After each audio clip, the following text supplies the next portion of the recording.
At Silverstone, there were two penalties, a safety car that refused to enter, and a Ferrari 1:2 that appeared for around 90 seconds before disappearing due to a screen displaying an incorrect message. At his home Grand Prix, Lewis Hamilton finished third. A podium on paper. As he stood on that podium at the end of one of the most stressful afternoons of his Ferrari career, he was unsure if he would still be ranked third by supper. How, therefore, did Ferrari's strategy to take second place end up with Hamilton trapped in third on brand new tires that he had never tried, risking a drop to 14th? Begin with the choice that initiated everything. Lap 48 out of 52. Max Verstappen beaches his Red Bullet Stowe in the gravel after losing the back end of one of the fastest corners in the world. There was a lot of profanity on the radio outside of the race. The safety vehicle emerges. Ferrari now has 4 seconds to make a decision. And this was the portion of the broadcast that went by quickly. Leclerc is in the lead.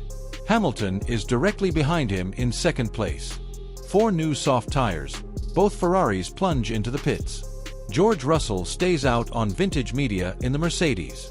Hamilton immediately lost second place as a result of that pit stop. Russell took over the position after driving past the pit lane. Ferrari had just purposefully demoted their own driver from second to third on the time screen because they were wagering on a restart. Russell would be defending on worn medium tires that had already sustained a slow puncture earlier in the afternoon, while Hamilton would be on brand new soft tires if the race went green for a final lap. That is a significant benefit. That's a hammer-wielding driver positioned behind a headache-stricken driver. At the British Grand Prix, Silverstone might have witnessed Hamilton pass Russell for second place and give Ferrari a 1-2 victory with just one green lap. The scene was prepared. All Ferrari needed was for the lights to turn green. They never did. And the cause is a rule that, until about an hour ago, the majority of fans were unaware of. Because timing is crucial, this is what transpired in the last 3 laps, second by second. In order for the leaders to battle cleanly at a restart, race control had to move the back markers out of the way as the safety car led the pack. Standard operating procedure. The cars that had been lapped were instructed to unlap and rejoin the back on lap 50. The news that the entire grid had been waiting for was then projected on the information screens on lap 51. Safety car termination.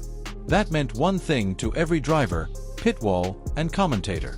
A green flag is on its way. Go, 1-lap shootout. Ferrari's risk was going to pay off. However, that message was a bug, a deception, and not a decision.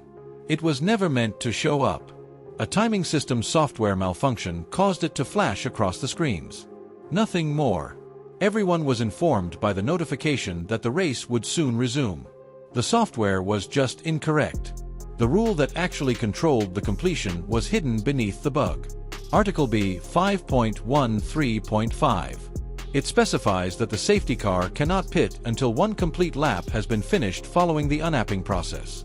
As the safety car crossed the line to start lap 51, the instruction to unlap the lapped cars was sent out. The end of lap 52, the last lap, was the earliest the safety car could return according to the wording of that regulation. The safety car stayed out since there was no more lap to race on. Before the checkered flag had finished waving, the Silverstone crowd, well over 100,000 people who had come particularly to watch Hamilton, began jeering as Leclerc cautiously approached the finish line. A Ferrari 1:2 was lost due to a countdown that began 1 lap too late rather than a spectacular move by a rival. And as soon as the race was over, that is precisely the argument that lit up the paddock. The commentary box's criticism was direct and quick. Before restarting, race control was never required to wait for the lapped cars to trundle all the way to the end of the line. All that is required under the regulations is that the field move at a respectable pace. The track was dry, the day was clear, and there was no rain or debris on the racing line. There was a chance to restart the race. Rather, the methodical, cautious approach prevailed. The deeper cut was made by the sharper point. A proper green flag finish would have been possible if the unlapping process had just begun 2 laps earlier. 2 rounds. That is the total difference between a parade behind a safety car and a 1-lap shootout for a Ferrari 1-2. Here's the irony that makes this truly unbelievable. In order to ensure that unlapping procedures would be handled consistently by the book, the sport developed an automated software system for precisely this scenario following the catastrophe of the 2021 Abu Dhabi finale, where a race director improvised the safety car rules and effectively handed a championship to one driver over another. Never again will there be human improvisation. The device that just malfunctioned and generated a false safety vehicle ending notification is the same one that was intended to stop another Abu Dhabi. To eliminate human mistake, they automated the procedure. Instead, the problem was caused by the automated. This is not something you can write. But you have to see what Hamilton had already endured in order to be in position for that restart, in order to comprehend why losing it hurt so much. Because the FIA influenced his race for the second time with the safety car. The first occurred before he had finished one lap. Hamilton took off when the lights went out to begin the Grand Prix. On the surface, it seems like a terrific start. He and Leclerc both overtook Kimi Antonelli Ferraris, the pole sitter, to take first and second place. The home audience is yelling. The crowd didn't see what the sensors did. Before the lights went out, Hamilton's car had barely moved. A leap start. It was nearly forensic evidence. The car moved before to the start signal, but after the third red light. Before the lights went out, you could see it in the yellow Pirelli writing on the tire rotating forward and upward. It didn't matter how small the movement was. It is a false start if there is any movement in that window. 5-second penalty for violating Article B 5.11.1. 5 seconds doesn't seem like a death sentence. Observe how it transpires. Before the technicians could touch the car, Hamilton had to remain motionless for about 5 seconds at his pit stop. It took 8.8 seconds to halt when it should have taken only 2.5 seconds. Traffic engulfed him as he emerged. This is the information that was left out of the broadcast. Ferrari purposefully decided not to let Hamilton know about the punishment before to his pitting. He had to learn the hard way. To his credit, though, he later acknowledged that he already knew. He had sensed his own movement. Hamilton is currently interred on the field. Penalty at the one race on the schedule that he is most interested in. And because he refused to accept it, this is where the afternoon really started to go well. The best wheel-to-wheel racing of the Grand Prix took place after that. Hamilton was at the center of it all. He demonstrated the ideal teamwork early on by sitting behind Leclerc as a buffer and taking in the pressure so his partner could create an opening up front. He was not happy about it, lamenting over the radio that his tire was being eaten by front left graining. On lap 11, Antonelli eventually pushed by him at Copse. However, the battle between Hamilton and Russell was the one that everyone remembered. In the frightening sequence of maggots and Beckett's outside Brooklands, Hamilton hurled everything at the police officers who were pinned. Make one move after another. Additionally, Russell consistently employed the 2026 car's tactic of preserving battery deployment to blast himself back past on the subsequent straight. It's known as yo-yo racing. He would be outdriven by Hamilton in the turns. He would be outclassed by Russell on the straight. Hamilton didn't make a pass stick until Russell got a slow puncture in his right rear. Then, in order to return to third, he pursued Verstappen and took him 2 on the Wellington straight on lap 38. From the back of the traffic and a jump start penalty to a podium spot based on merit. Recall that Verstappen overtook. Later on, it comes back to bother him. This channel dissects every race in this manner, so if you are enjoying the deconstruction thus far, please subscribe. The steward's room and the strategy, not just the highlights. This is the portion that makes the outcome truly harsh instead than just frustrating. Because we are ignoring who was truly winning this race while everyone is debating Hamilton's third-place finish. And it wasn't. Kimi Antonelli's Mercedes was the fastest vehicle in Silverstone for the majority of the afternoon. After the pit stops panned out, the 19-year-old championship leader, who had started from pole position, had 10 laps of fresher tires than Leclerc and a distance to close. He devoured it quickly. The distance to Leclerc had shrunk to 3.1 seconds at lap 41. For everyone watching, the victory seemed certain. Then Antonelli's voice could be heard on the radio. The car had a broken part. His Mercedes's front left wheel shield had come loose. The airflow around the tire is controlled by that piece of bodywork. And it destroys the aerodynamic balance of the vehicle as it goes. For a fresh front wing and tires, he dove into the pits. He had to return before the loose part could be fixed. In all, 3 stops. The driver in control of the victory fell to 10th place on the road.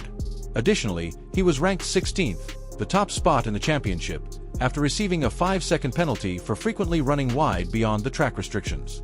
A loose piece of carbon fiber cost them a nearly certain victory in Silverstone.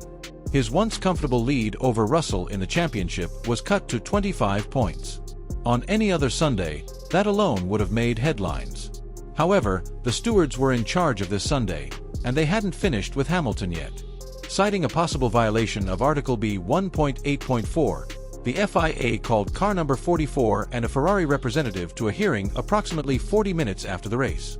This is the regulation that mandates that when driving past an area with yellow flags or a virtual safety car in operation, drivers must visibly slow down. Its purpose is to safeguard the marshals who are stationed near a live track. It is considered almost sacrosanct by the FIA. What, then, did Hamilton supposedly do? Remember that lap 38 overtake of Verstappen? Nico Hülkenberg's Audi had stopped close to the pit straight at that precise moment, setting off a virtual safety car. Additionally, it is alleged that Hamilton was gaining and passing cars when he should have been retreating. The car just behind him could be heard in the radio traffic. Everyone is falling behind Lewis. Surpassing everyone. After that, the driver pitted and fell to fourth. His annoyance on the radio turned into proof. This is where bothersome turns disastrous, so figure out what a second punishment would entail. The entire field crossed the finish line, bunched nose to tail, because the race ended beneath the safety car.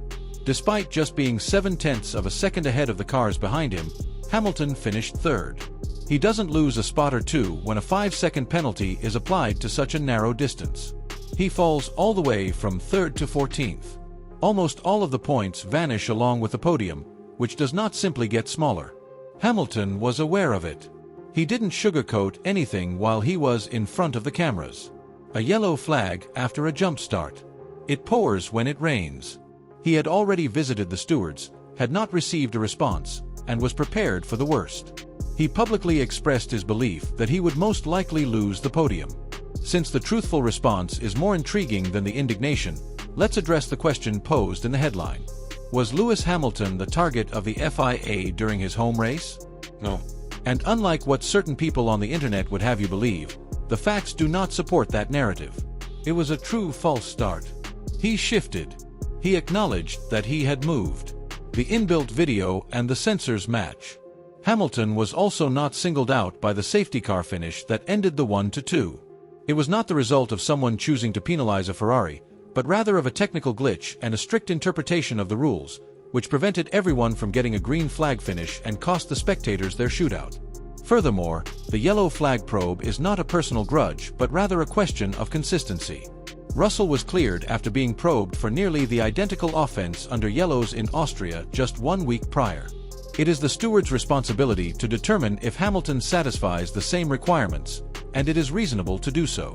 This one aches because of the opposite side, though. It was terrible even though it was fair. Total it all up. He was buried by a leap start. The story of the day ought to have been a comeback drive across the entire field. A podium hanging by a thread over a rule his own title competitor had waved through on 7 days prior, and a calculated risk that lined up a 1-2 and then was wiped by a malfunction in the very system designed to avoid bugs. There is no conspiracy there. It's just a truly awful afternoon that keeps getting worse till it becomes unfunny.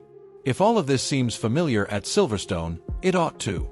The ugliest animosity in contemporary Formula One began 5 years ago at this same circuit when Hamilton crashed with Verstappen at Copse, suffered a 10-second penalty, and still won. Hamilton, Silverstone, and the stewards have a complicated past. It just took on an odd new chapter this past weekend. This is the current situation as of tonight.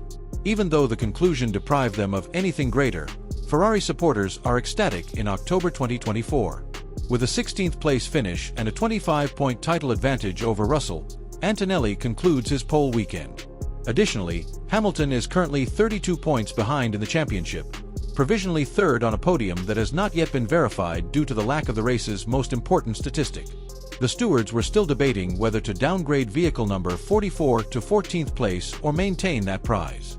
The outcome of a weekend that gave Hamilton a battle, Ferrari a victory, and the sports software a prominent role it never desired may not even be known until well after the spectators have left. Therefore, whether or not Hamilton was defrauded by the FIA is not the true question. It is whether a sport that is so fixated on millimeters and milliseconds can continue to let a line of broken code and a rulebook provision to determine its most significant moments. Silverstone won't be the final one. It is just the loudest to date.